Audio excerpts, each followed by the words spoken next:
She wanted a brand new Ford F-150 to parade my unemployed brother around town like a returning war hero. What she got was a pair of steel handcuffs and a felony identity theft charge that would stick to her record for the rest of her life. If you want to know how I went from being the family doormat to the woman who put her own mother behind bars over a signature, stay with me until the end. Let's just say I was never the favorite. My name is Sarah, I'm 27, and I'm a forensic accountant. That means I look for missing money for a living. You'd think my mother would have remembered that detail before she tried to cook the books on her own daughter. But narcissists don't see professionals, they only see resources. And for 27 years, I wasn't a person. I was an ATM with a pulse. When it's funny what you focus on when your world is imploding. I remember the smell of the dealership showroom, that aggressive mix of stale popcorn, burnt coffee, and industrial floor wax. It was blindingly bright. The fluorescent lights were humming, vibrating against my skull. And then there were the lights outside. Blue and red. Blue and red. They were bouncing off the polished chrome of the truck. The massive black Ford F-150 that was parked right in the center of the floor. My brother Tyler was standing next to the vending machine, holding a bag of chips that he'd probably asked Mom to pay for. He wasn't eating them. He was frozen. His mouth was hanging open, looking like a fish that had just been slapped onto a dock. And Mom? You have to understand, my mother is a woman who cares more about appearances than she cares about oxygen. But in that moment, she wasn't posing. She was being guided, firmly, by two uniformed officers toward the glass double doors. Her hands were behind her back. I couldn't see the cuffs from where I was standing, but I could hear the metal clinking. She stopped. Just for a second. She turned her head and locked eyes with me. She didn't look guilty. I mean, honestly, I don't think she's capable of feeling guilt. She looked furious. She looked like I was the one who had broken the law. Her lips were moving, screaming something at me through the glass. But the heavy dealership doors were closed, so it was just a silent movie of rage. I didn't look away. My hands were shaking so bad I had to shove them into my coat pockets to stop the trembling, but I forced myself to watch. I needed to see it. I needed to burn that image into my retinas so I would never, ever go back. Basically, to understand why I had to go nuclear, you have to understand the ecosystem I grew up in. It was always about Tyler. My brother is 2 years older than me, but emotionally, he's about 14. He's the golden child. You know the type. He has these big dreams. He's going to be a DJ, then a crypto trader, then a landscape architect. But he never actually works. He just exists. And my mother worships him. She treats him like he's this fragile genius who just needs one big break to conquer the world. And me? I'm the solver. I'm the scapegoat. I was the one who got straight A's. Not because I wanted praise, but because I wanted scholarships so I could get away from them. I got a degree in accounting because it was safe, stable, predictable. And here's the thing about being the competent one in a dysfunctional family. You get punished for it.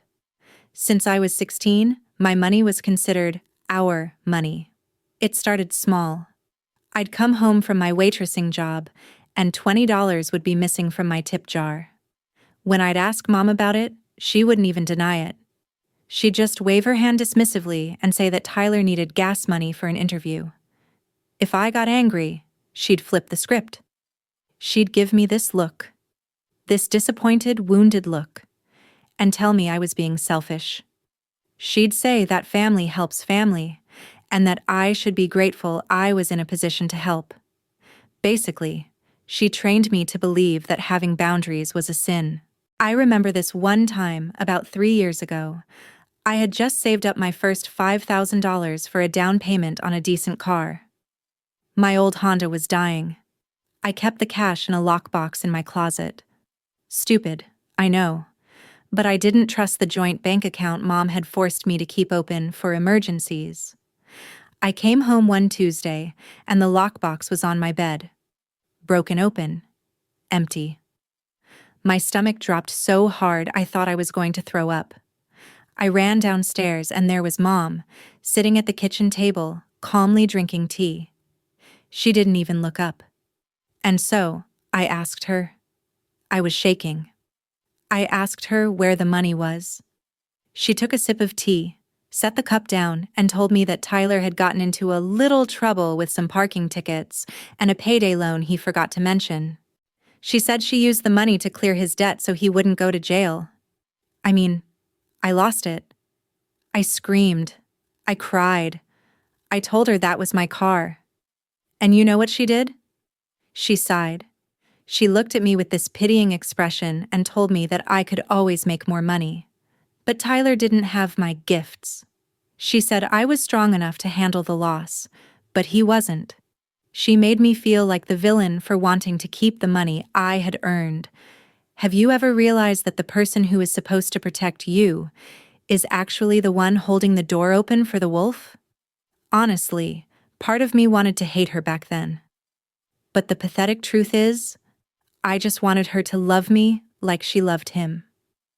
There were these moments, tiny, fleeting moments, where she would be the mom I needed. I remember when I had the flu in college. She drove 2 hours to bring me soup. She sat on the edge of my bed and stroked my hair and told me she was proud of how hard I worked. For a second, looking at her, I didn't see the thief. I didn't see the narcissist. I saw my mom. I missed that mom. I wanted that version of her to stay, but she didn't exist anymore. That version of her was just a mask she put on when she needed to keep me on the hook. She knew exactly how much crumbs to feed me to keep me from starving, just so I wouldn't leave the table. But the physical toll was getting real. By the time I turned 26, I wasn't sleeping. I was grinding my teeth so hard at night I woke up with migraines every single morning.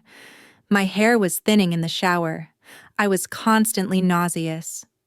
Every time my phone rang and I saw Mom on the caller ID, my heart rate would spike to 120. I was living in a constant state of fight or flight, but I couldn't fight, and I couldn't fly. I was paralyzed by guilt. And here's the thing, I thought I had managed to build a wall. I had finally separated my finances, or so I thought. I had my own apartment, my own bank accounts at a different bank. My own life. I stopped telling them how much I made. I stopped bringing cash to the house. I thought I was safe. I mean, I really thought there was a line she wouldn't cross. Stealing cash from a jar is one thing, guilt-tripping me into paying a bill is another. But legally destroying me? Committing an actual federal crime against her own daughter? I didn't think she had it in her. I was naive. It was a Tuesday in November. The air was getting crisp. I was actually feeling good. I had just gotten a promotion at the firm, and I was looking to move out of my cramped studio apartment into a one-bedroom in a nicer part of the city. I had the application filled out. I had the deposit check ready. I walked into the leasing office with a smile on my face. The leasing agent was this nice guy, smiled a lot. He took my paperwork, typed my social security number into his computer, and hit enter. I watched his face. His smile just vanished. He squinted at the screen. Then he typed something else. Then he looked at me. And the look in his eyes changed. It went from friendly to suspicious. He slid the paper back across the desk to me. He cleared his throat and told me that he couldn't process the application. I asked him why. I told him I made 3 times the rent. I told him my credit score was 780. He shook his head. He told me my credit score wasn't 780. He said it was 520. And he said that with my current debt-to-income ratio, I wouldn't qualify for a storage unit, let alone an apartment. My ears started ringing. It was that high-pitched whine, like an old TV turning on. The room felt suddenly cold. I asked him what debt he was talking about. I have zero debt. I paid off my student loans 2 years ago.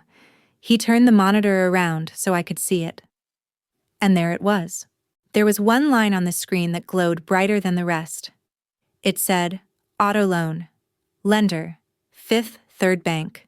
Balance, $45,528.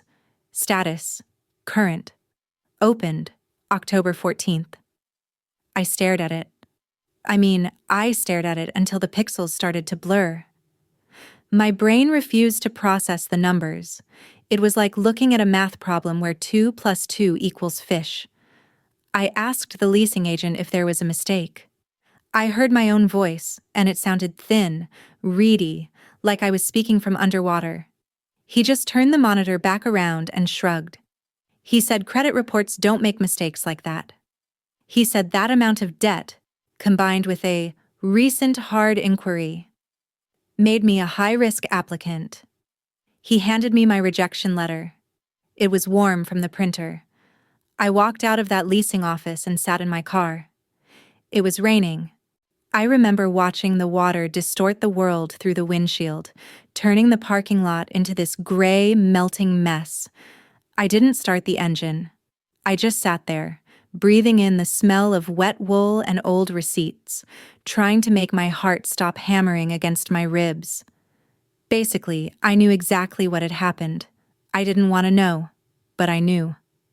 I pulled out my phone and logged into the credit monitoring app I hadn't checked in 6 months. And there it was. A brand new account. A 2024 Ford F-150. The financing was secured 3 weeks ago. And the address listed for the vehicle registration wasn't my apartment. It was my mother's house. You have to understand, in that moment I didn't feel rage. Not yet. I felt this crushing, suffocating weight of betrayal. It felt like someone had snuck up behind me and hit me in the kidneys with a baseball bat. I felt sick. Physically ill. My hands were freezing, but I was sweating through my shirt. And so, I drove to her house. I didn't call first. I knew if I called, she'd have time to come up with a story. She'd have time to rehearse the gaslighting. I needed to catch her off guard. I needed to see her face when I asked her why she had mortgaged my future for a truck. When I walked in, the house smelled like pot roast and lavender air freshener. It was sickeningly normal.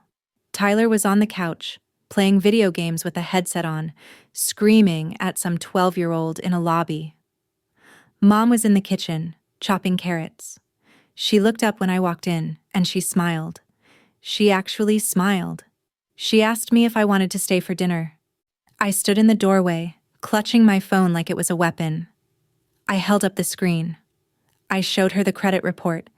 I asked her, very quietly, what this was. She didn't even flinch. Honestly, looking back, that's the part that chills me the most. She didn't drop the knife. She didn't gasp.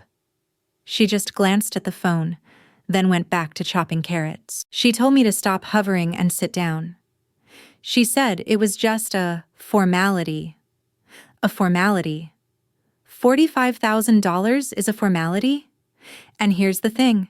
She started explaining it like she was explaining gravity to a toddler.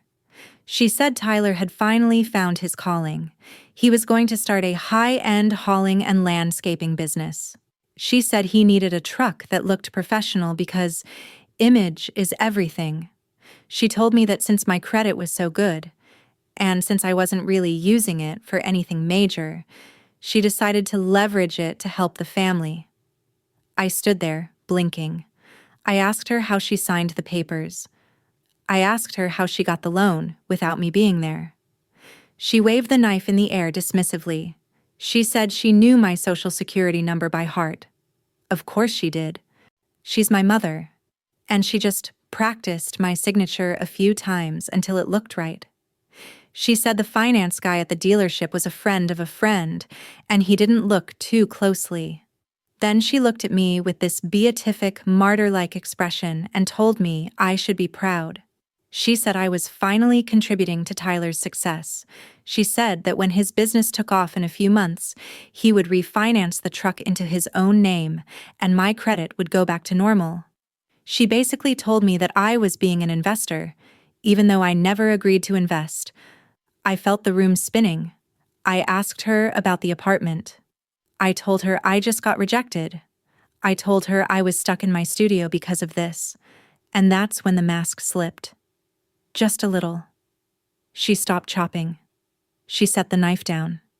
She turned to me, and her eyes were cold, dead cold. She told me that I didn't need a fancy new apartment. She said I was being selfish for worrying about luxury when my brother was trying to build a career.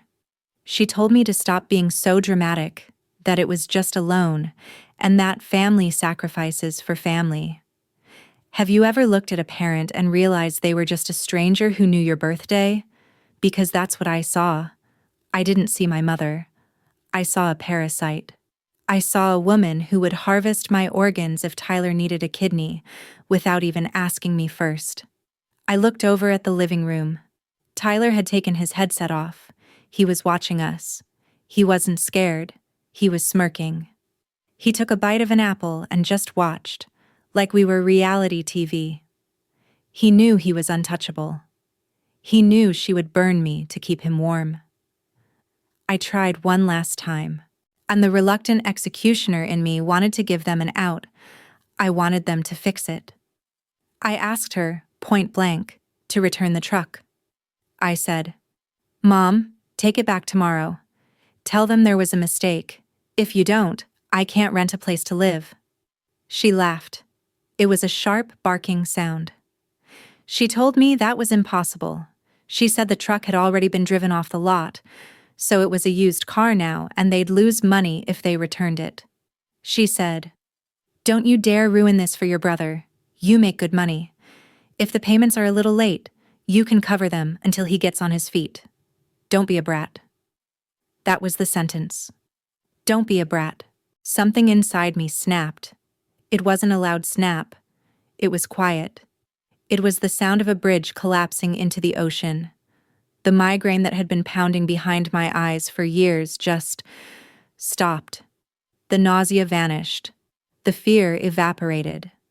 I looked at her. I really looked at her. I saw the wrinkles around her mouth, the cruelty in her jawline, and I realized I didn't love her anymore. I didn't hate her either. I just felt nothing. She was just a problem. A variable in an equation that needed to be balanced. I didn't scream. I didn't flip the table.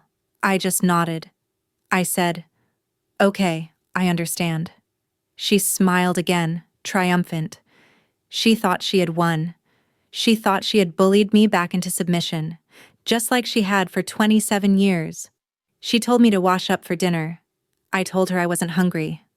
I walked out the front door, and I walked past the driveway, and there it was, the Ford F-150.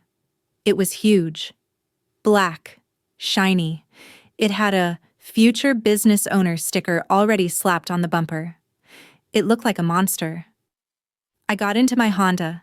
I sat there for a minute, watching the rain hit the windshield. My hands were steady now, perfectly steady. I pulled out my phone and opened my notes app. I started a new list. I didn't title it Revenge. I titled it Corrections. I drove to the nearest 24-hour Kinko's. I didn't go home. I had work to do. The victim was dead. The auditor was clocked in. Let's just say there is a very specific type of calm that comes over you when you decide to burn the bridge while you're still standing on it. It's not peaceful. It's efficient. It's the kind of focus you get when you're defusing a bomb. You're terrified, sure, but your hands know exactly which wire to cut. I went into auditor mode. That's the only way I can describe it. I stopped being Sarah, the daughter who wanted her mommy to love her, and I became Sarah, the forensic accountant who was investigating a hostile entity. The first step was the paper trail. I mean, you have to understand, in the world of financial fraud, documents are the only language that matters. Tears don't hold up in court. She promised to pay me back. Doesn't hold up in court. Only signatures and timestamps do. I took the day off work. I told my boss I had a family emergency, which, honestly, wasn't a lie. I went to the main branch of the bank that held the auto loan. Not the local branch where the tellers might know my mom and try to smooth things over. I went to the corporate center downtown. The building was all glass and cold steel. The air conditioning was set to a temperature that felt like a morgue. I sat down with a fraud specialist. Her name was Karen. She had these sharp, rimless glasses and a look that said she had heard every sob story in the book. Basically, I told her I needed to dispute a loan. She started giving me the standard speech about familial disputes being a civil matter. Banks hate getting involved in family drama. They usually tell you to work it out at the dinner table. But I was ready for that. I pulled out my binder.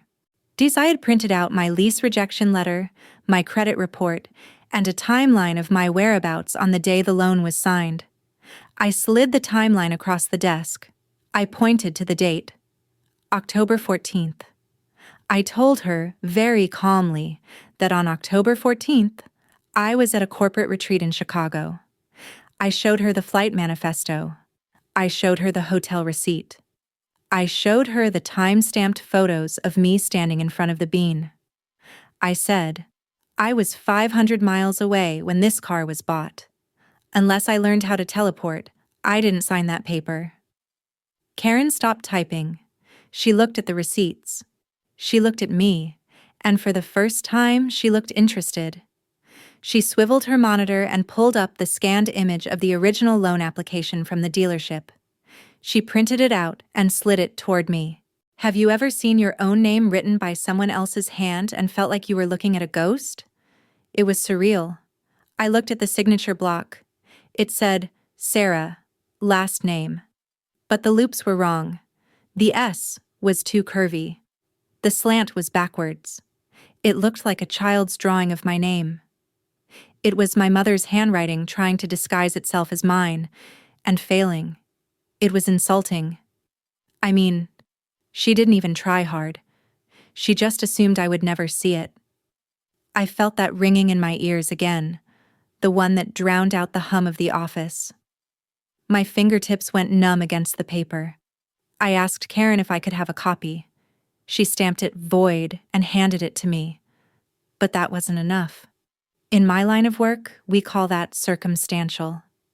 A defense attorney could argue I gave her verbal permission to sign for me. I needed intent. I needed proof that this wasn't a misunderstanding. It was a conspiracy. And so, I did something I'm not proud of. But honestly, at that point, ethics were a luxury I couldn't afford. I knew my mother's passwords, not because I'm a hacker, but because I'm her tech support. I set up her iPad. I set up her cloud backup. I set up her email.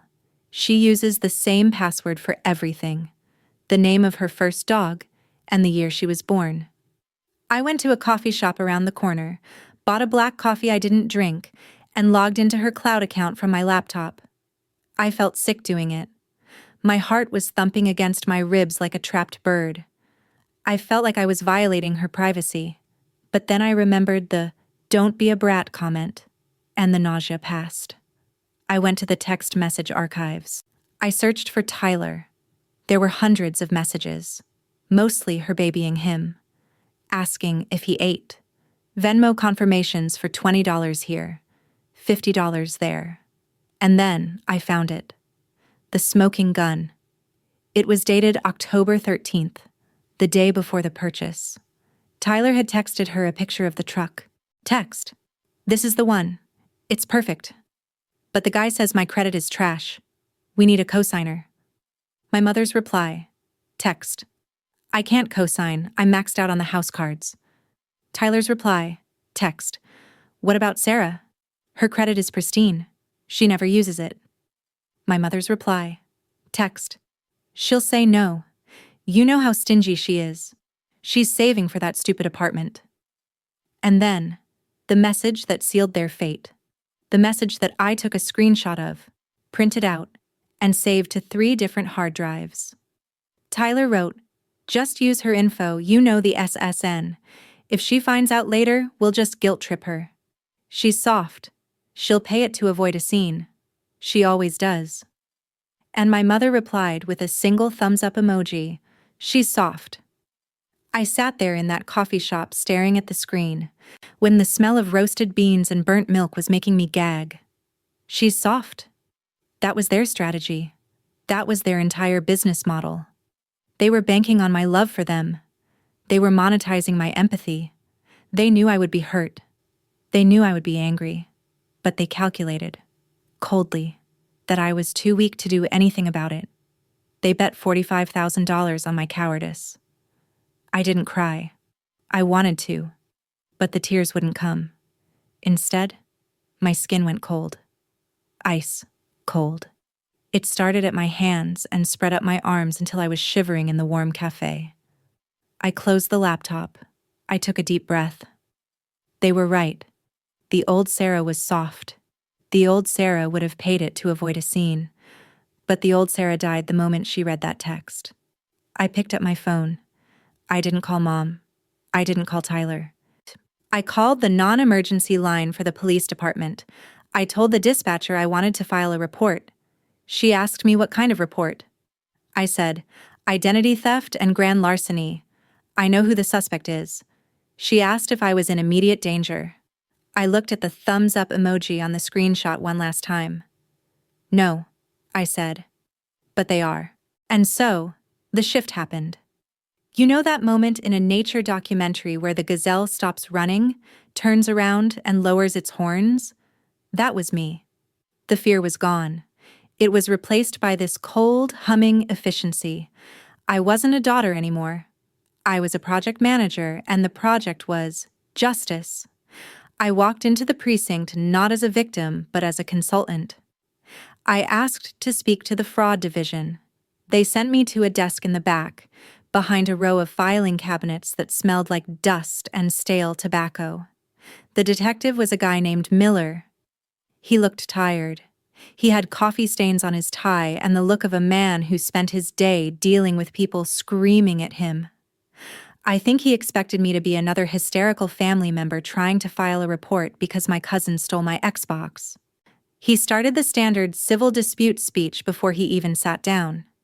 He told me that if it's family, it's usually hard to prove, and the DA rarely takes the cases. Basically, I didn't interrupt him. I just waited for him to take a breath. And then I placed the binder on his desk. I had organized it with color-coded tabs. Red tab, the affidavit of forgery. Blue tab, the timestamps of my location versus the dealership. Yellow tab, the text logs, the conspiracy. Green tab, the asset tracing. The VIN number, the loan number, the dealership info. I opened it to the text message, the "she's soft" screenshot. I pointed to it. I told him that this wasn't a dispute. I told him it was premeditated fraud, conspiracy to commit larceny, and identity theft. I told him I wasn't there to ask for help. I was there to hand him a closed case on a silver platter. Miller stopped drinking his coffee. He put his glasses on. He read the text.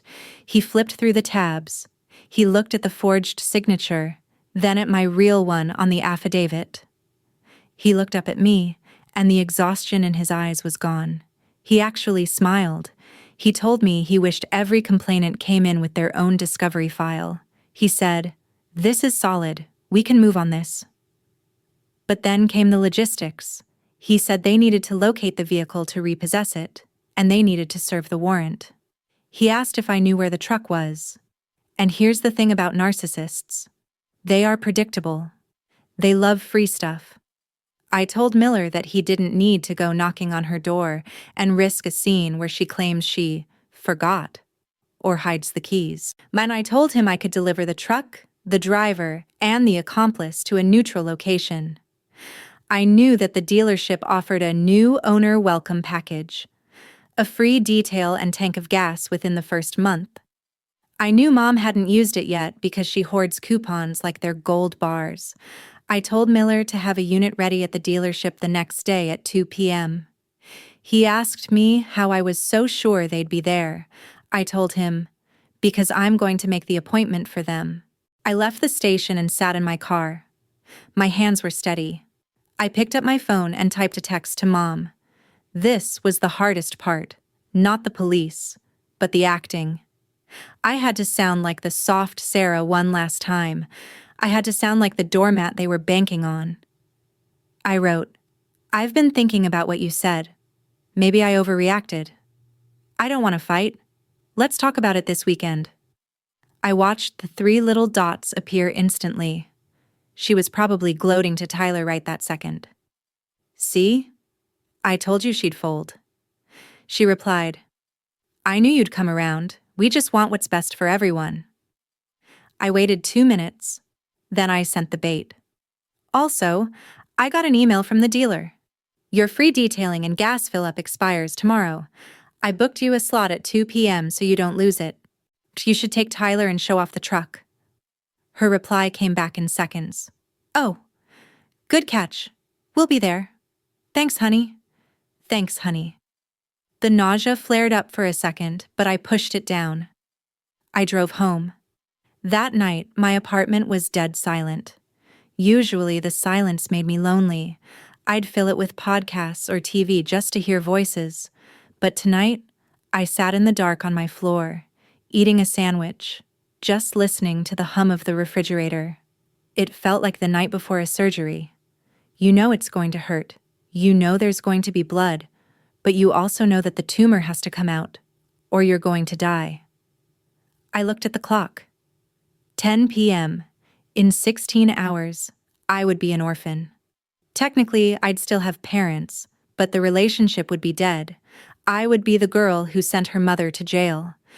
Have you ever wished you could go back in time and be ignorant again, just so you wouldn't have to make the hard choice? I let myself feel that wish for exactly 1 minute. I miss the ignorance. I miss thinking my mom loved me. But then I looked at the credit report I had taped to my wall. $45,528. The wish evaporated. I set my alarm for noon. I wanted to be well rested for the funeral of my family life. The dealership was bright, aggressively bright. I arrived at 1:45 p.m., 15 minutes early. I parked my Honda across the street in a strip mall lot, facing the glass showroom. I wasn't going inside. Not yet. I wanted to watch them arrive. I needed to see them in their natural habitat one last time before the cage dropped. Detective Miller had texted me that the units were staged around the back, and they were waiting for my signal. I sat there, gripping the steering wheel. My palms were sweating, slipping on the leather. The reluctant executioner in my head was screaming. Part of me wanted to just call them, tell them to turn around, tell them the cops were there. It was this primal instinct to protect the pack, even when the pack is eating you alive. And then I saw it. The black Ford F-150 turned into the dealership lot. And it was massive. It looked like a tank compared to the sedans around it. The sun glinted off the chrome grille. It was beautiful, in a grotesque way. I watched them get out. Tyler stepped out of the driver's side. He was wearing sunglasses, a fitted t-shirt, and brand new sneakers. He didn't just walk, he strutted. He slammed the door with this heavy, authoritative thud. He ran his hand along the side of the truck, checking for dust. He looked like he owned the place. He looked like a success story. Then Mom got out. She was wearing her Sunday best, a floral blouse and white pants. She was laughing at something Tyler said. She looped her arm through his. They walked toward the entrance like royalty visiting their subjects. They had no idea. They had absolutely zero clue that the vehicle they were so proud of was technically stolen property. They were walking into a lion's den wearing meat suits. I got out of my car and crossed the street. I slipped in through the side service door. I didn't want them to see me yet. I stayed behind a display of winter tires, watching them through the gaps in the rubber. They were at the service counter. I could hear Mom's voice. It was loud. It was that specific tone she used when she wanted people to know she was important. Basically, she announced to the room that they were there for the detail, demanding the premium wax because my brother apparently had some imaginary client meeting that required a shiny truck. Tyler was leaning against the counter, spinning the keys on his finger. The keys to my debt. The service manager, a guy named Dave, looked at his computer. Then he frowned. He typed something. He looked up, confused. He started apologizing, mumbling something about a note on the file and a flag on the account. Mom's smile didn't falter, but her eyes narrowed. She asked him what kind of flag it was, insisting that the financing was approved and that her daughter, meaning me, handled all the payments. My daughter handles the payments. She said it so casually, like I was just a billing department she had outsourced her life to. The manager looked nervous and said he needed to get his boss. Tyler rolled his eyes and let out this loud, dramatic sigh. He started complaining that this was ridiculous and they had places to be. He told the guy to hurry up. Then, he actually pulled out his phone and started taking selfies with the truck in the background, making peace signs. He was posting it. He was literally documenting his own crime on Instagram in real time. I felt a surge of nausea, but it was mixed with something else. Anger. Pure, distilled, high-octane anger. They weren't just thieves. They were arrogant thieves. They felt entitled to my destruction. They thought my life was just fuel for their ego trip. I stepped out from behind the tires. I said her name. My voice wasn't loud, but in that echoey showroom, it cut through the noise like a knife. They both spun around. Mom looked surprised, then annoyed. Tyler just looked bored. She asked me what I was doing there, looking confused because she thought I was supposed to be at work. I walked toward them. My legs felt heavy, but I kept moving. I told her I was working. I told her I was auditing. She let out a short, dismissive laugh. She told me to stop with the cryptic nonsense and, since I was there, to straighten this mess out. She pointed at the service manager like he was a servant and demanded I tell him everything was fine. I looked at her. I looked at Tyler, who was still checking his likes on Instagram. I told her I couldn't tell him it was fine, because it wasn't fine. Tyler finally looked up. He groaned and told me to just pay the bill or whatever, calling me dramatic. I looked him dead in the eye and said I didn't pay the bill. I told them I called the police. The silence that followed was absolute. The hum of the vending machine sounded like a jet engine. Mom's face went slack. The color drained out of it instantly, leaving her makeup looking like a mask on a corpse. She blinked. Once. Twice. She whispered, asking me to repeat what I just said. I kept my voice steady. I told them I reported the identity theft. I told them I explained that someone forged my signature to buy a truck and that I never authorized it. Tyler's face twisted up. He hissed at me, calling me a bitch, demanding I fix it right now. He told me to tell them it was a mistake. I said it wasn't a mistake. And then Mom started screaming. It wasn't a plea. It was a command. She yelled that we were family. She screamed that I don't do this to family, asking how I could do this after everything she'd done for me. I told her she stole $45,000 from me. I told her that's not family. That's a felony. She looked at me with pure hatred.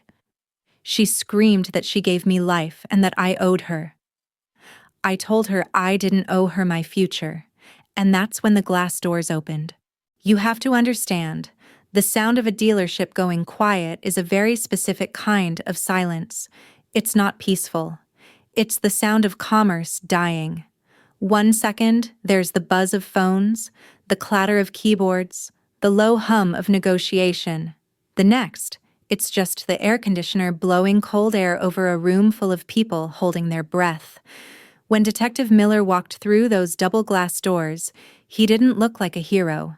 He looked like a storm front moving in. He had two uniformed officers with him, and they weren't walking with that casual mall cop stroll. They were moving with purpose. Their hands were resting near their belts. Their boots made this heavy, rhythmic thud, thud, thud on the polished white tile. I watched Mom's face. And here's the thing about narcissists. They truly believe their own reality field can warp the laws of physics. She didn't look scared yet. She looked annoyed. She actually smoothed down her blouse and put on her customer service smile. It was terrifying to watch. She switched from screaming banshee to charming matriarch in less than a second. She turned to Miller before he even reached us. Basically, she started talking over him immediately. She laughed, this high, tinkling, fake laugh, and told the officers that this was all incredibly embarrassing, but they had clearly been called by mistake. She gestured to me like I was a toddler having a tantrum in a grocery store. She explained that her daughter was just having a mental health day and was a little confused about the financial arrangements. She actually tried to wave them away, and she told them they could go and that we would handle this as a family. Miller didn't stop walking. He didn't smile back. He didn't acknowledge her Hampton's garden party voice. He walked right up to the service counter, placed his hand on the black Ford F-150, and looked at Tyler. He asked if Tyler was the primary driver of the vehicle. Tyler looked at Mom, then at me, then at the cop. He tried to puff out his chest. He tried to look tough, but you could see his knees shaking. I mean, literally vibrating inside his designer jeans. He mumbled that, yeah, it was his truck, and asked what the problem was. Miller didn't answer him. He turned to me. He asked me to confirm my identity. I nodded. I handed him my ID. My hand was trembling, just a little. I hated this. I wanted to vomit.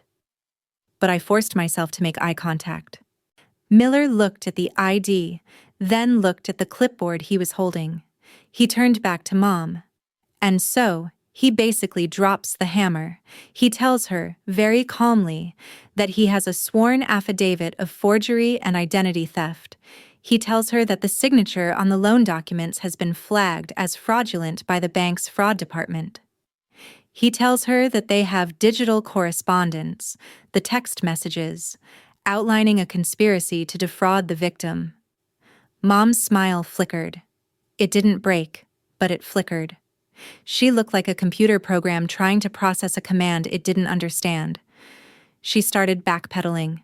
She told him that I had given her verbal permission. She said I was lying. She pointed a shaking finger at me and started screaming that I was a liar, that I was jealous of my brother, and that I was trying to sabotage their happiness. She looked at the crowd of salesmen and customers gathering around the edges of the room and tried to recruit them. She appealed to the audience. She shouted that children these days have no respect, that she sacrificed everything for me, and this is how I repay her. It was pathetic. It was a performance. But the audience wasn't buying it. People were looking at her with that mix of pity and disgust you reserve for someone having a breakdown in public. Miller cut her off. He didn't shout. He just raised his voice slightly. That cop voice that demands compliance. He told her to place her hands behind her back. That was the moment the reality finally hit her. I watched her eyes. The pupils dilated. The color drained out of her lips. She looked at the handcuffs on the officer's belt, and for the first time in my life, I saw her look small. She shrank. Her posture collapsed. She looked at Tyler, desperate for him to save her. But Tyler? Tyler was already distancing himself. Basically, my brother, the golden child, threw her under the bus faster than I could have ever imagined. He started stuttering, telling the cops that he didn't know anything about the paperwork. He said Mom handled all the finances. He said he just drove the truck. He claimed he thought I had signed it. He looked at me, pleading, and told me that he didn't know she forged it. He lied right to my face, even though I had the text message where he literally told her to use my social security number. I felt a cold knot in my stomach.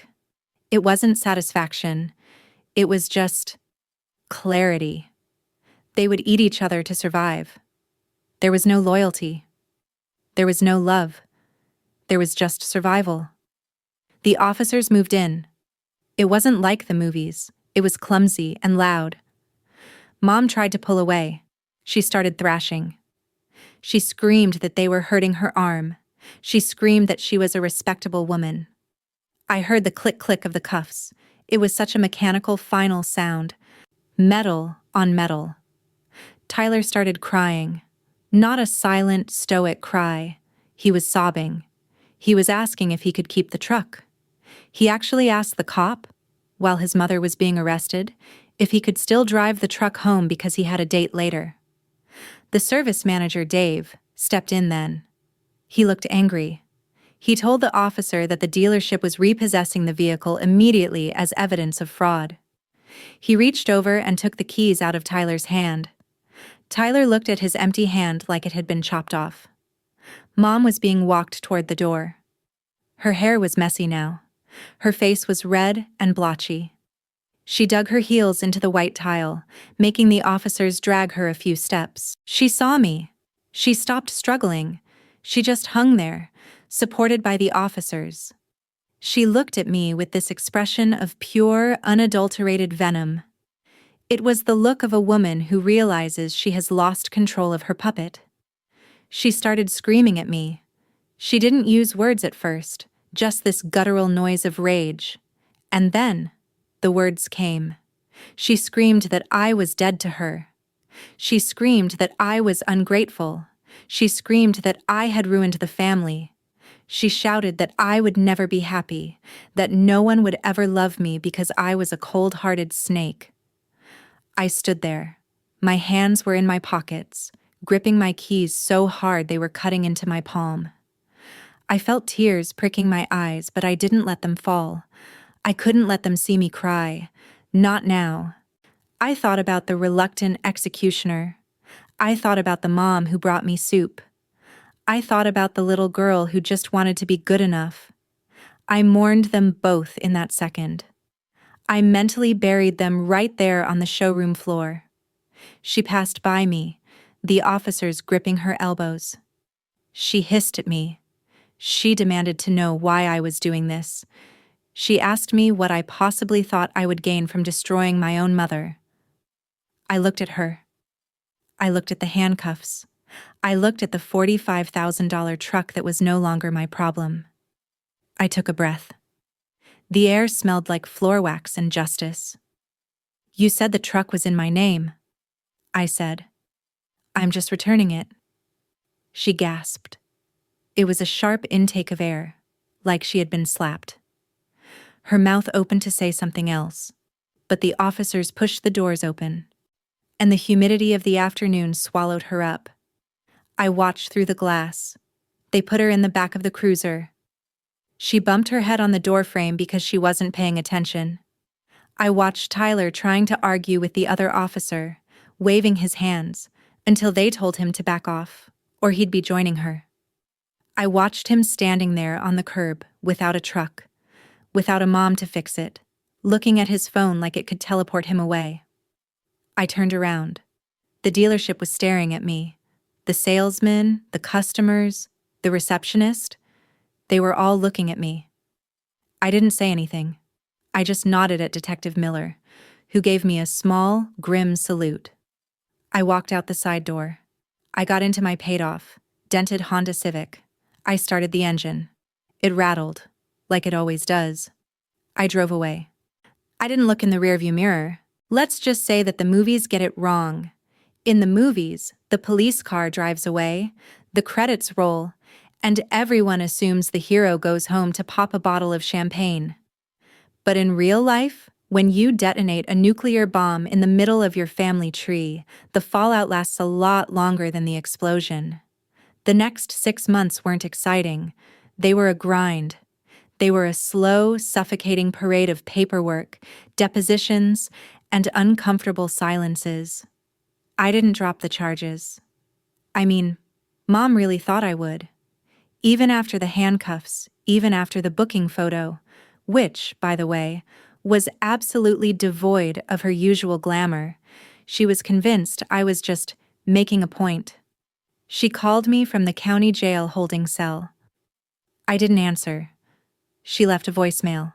I didn't listen to it.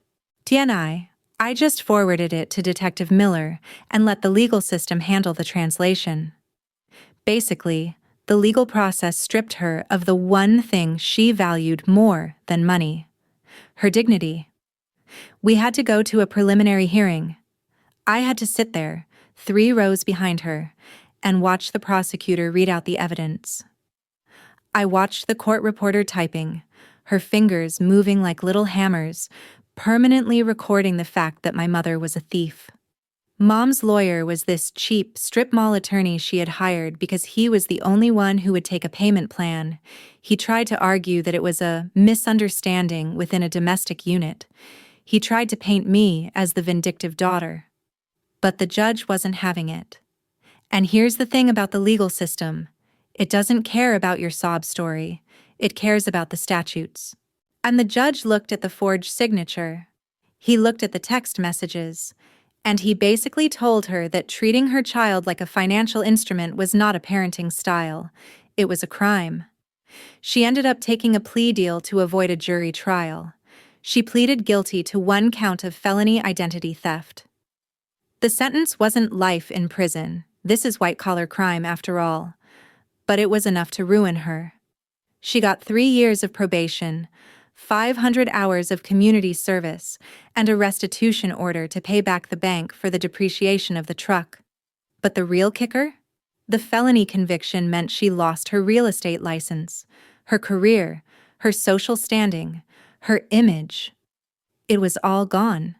She had to sell the house, the big, beautiful house where she used to host those dinner parties to show off how perfect we were. She moved into a small 2-bedroom condo on the wrong side of town. It doesn't have a guest room. It doesn't have a manicured lawn. It just has thin walls and noisy neighbors. And Tyler? Honestly, watching Tyler's collapse was almost harder than watching Mom's. Without his enabler, he was just a 29-year-old man with no skills, no work ethic, and no truck. He tried to guilt-trip me for a few weeks. He sent me texts telling me I was dead to him. He posted vague, angry status updates on Facebook about snakes in the grass and loyalty. But loyalty doesn't pay rent. Last I heard, he's working at a warehouse, packing boxes for minimum wage. He's living on a friend's couch because Mom can't afford to house him anymore. I saw him once, from a distance, at the grocery store. He wasn't strutting. He looked tired. He looked ordinary. He looked like someone who finally had to carry his own weight. Have you ever realized that the silence you were so afraid of is actually the sound of peace? The social fallout was exactly what you'd expect. My phone blew up for weeks. Aunts I hadn't spoken to in a decade were suddenly texting me, telling me that, "You don't call the police on your mother." Cousins were unfriending me. The family group chat, which I had been muted in for years, became a war room dedicated to hating me. I didn't fight back. I didn't try to explain my side. I didn't send them the evidence. I just hit block, one by one. It was surgical. Aunt Linda? Block. Cousin Mike? Block. I amputated the gangrenous limb. It hurt. I mean, there were nights I sat in my car and cried because I realized I was voluntarily making myself an orphan. I realized that I would never have a normal Christmas again. I would never have that family barbecue where everyone laughs and drinks beer. But then I remembered, I never had that anyway. I had the illusion of it. I had a performance of it that I had to pay for with my own sanity and my own credit score. And speaking of credit scores, it took about 4 months. But the letter finally came. It was a plain white envelope from the credit bureau. I opened it in my kitchen. My hands were shaking, just like they were at the dealership, but this time it was anticipation. I pulled out the report. Dispute resolved, fraudulent account removed. My score had jumped back up to 790. I stared at that number. It was just 3 digits, but it represented my freedom. It meant I wasn't owned by them anymore. I took that letter and I walked into the leasing office of the building I wanted, the one with the nice gym and the balcony overlooking the park. I didn't get the same unit I applied for originally. That was gone. I got a better one, top floor, corner unit. I signed the lease with my own hand. My signature. No one else's.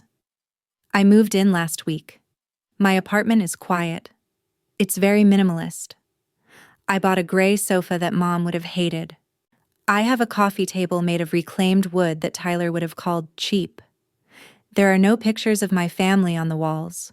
Sometimes, when it rains, I sit by the window and I look at the streetlights reflecting on the wet pavement. I think about Mom in her cramped condo. I think about Tyler in that warehouse. I feel a pang of something. Maybe pity, maybe nostalgia for a life that never really existed. But then I take a deep breath. The air in my apartment doesn't smell like fear. It doesn't smell like obligation. It smells like clean laundry and coffee. I pour myself a glass of wine. I open my banking app. I look at my savings account. The money is there. All of it. No one has touched it. I am alone, but for the first time in my life, I am safe. And honestly, that's enough.